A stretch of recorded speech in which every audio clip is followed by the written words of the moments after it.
Well, it's all getting very close. I am now, I'm now 1 week and 5 days away from my Aliyah date. And what's been happening? Well, so at the moment, I'm going to, I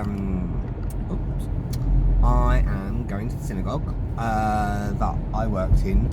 I'm doing a kind of end of work interview with the rabbi there. Sorry, this just doesn't work. So I'm going to the end of work interview. So mixed feelings about that, obviously. It's very sad. Giving back my keys.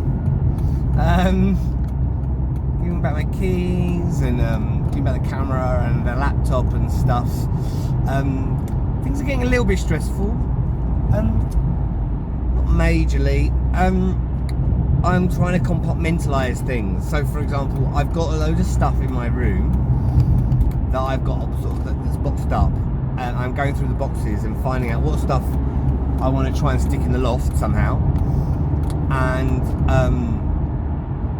what stuff I'm going to chuck away. There's loads of stuff I can just chuck away, loads of stuff,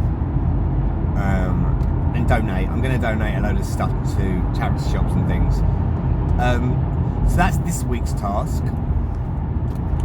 Also, I have to go and collect a dog crate from Dima, so I'm going to go for a drink with him and buy him his gin.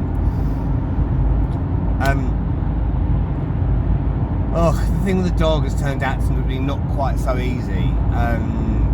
It turns out that had I not done the rabies jab, I think I'd have been fine. But because the vet said, I should do it just to be sat on the safe side, it means that because I've done the rabies jab, I do need to do the serology test. So that means that he's going to be back here for 3 weeks, which is not ideal. And also, I can't just put him on a plane. I need someone to come with him. And there's a part on the health check thing that's like a declaration that the owner has been with him for 90 days. Well, of course, I won't have been with him for 90 days because 20 of those days I will have been in Israel. But because my housemate has lived with him for 9 months, I think I can get away with him doing it. So he's going to go and do the health check, and then he's going to bring the dog over. So I'm going to pay for him to come to Israel. I think it's going to cost me another sort of, like, I'm going to pay for him to come over on El Al so that he can bring the dog, but then I can get a cheaper flight on the way back. And the flights back are about 40 quid. They're not huge. But we'll see. We'll see what happens. We'll see. It might be cheaper to do a return. I'll find out. And then he comes, gets, and I was like, I just said to him, do you want a free trip to Israel? And he's like, yeah, sure. So that's that sorted. But you know what? It's still going to work out cheaper than £1,700, which is what the export people are asking me for. Unless I can find another company to, like another airline, who are happy for him to just come over. I don't know.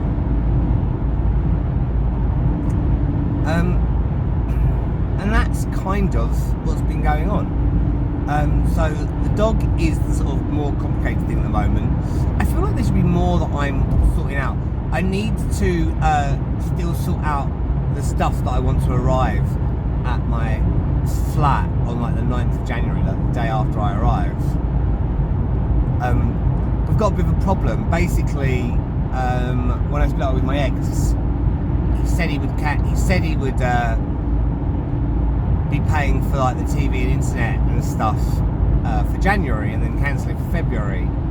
But didn't. He cancelled it. So, and didn't tell us until it was too late. So that's been cut off, so I don't have any Wi-Fi at home.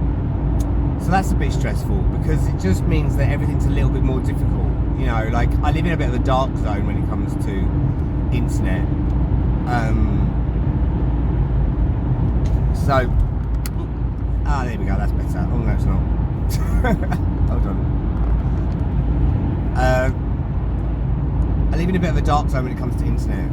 So, it just means that everything's a little bit more difficult.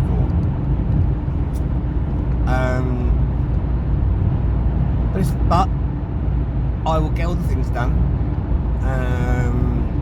I still should have enough money for the first sort of 3-4 months. I've been looking at a few jobs.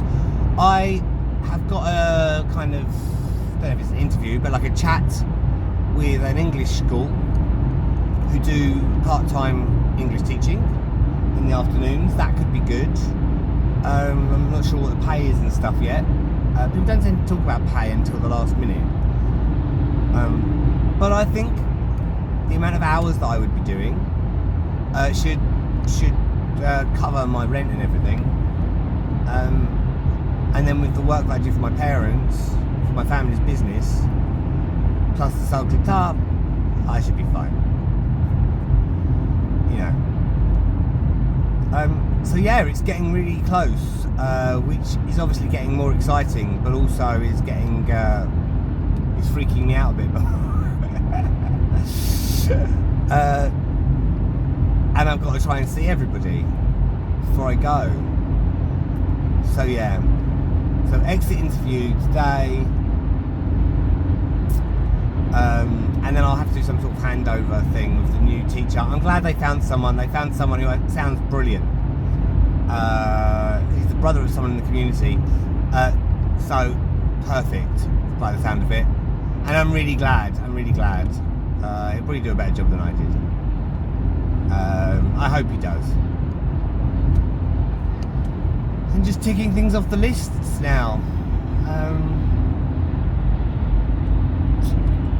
Yeah. So I better concentrate on the road. Although I'm driving very, very sensibly. I'm only driving at 70 miles an hour on the motorway. So I'm going to concentrate on the road. I'm going to get to shore, sort this stuff out, and that'll be it then. I'm ready to go.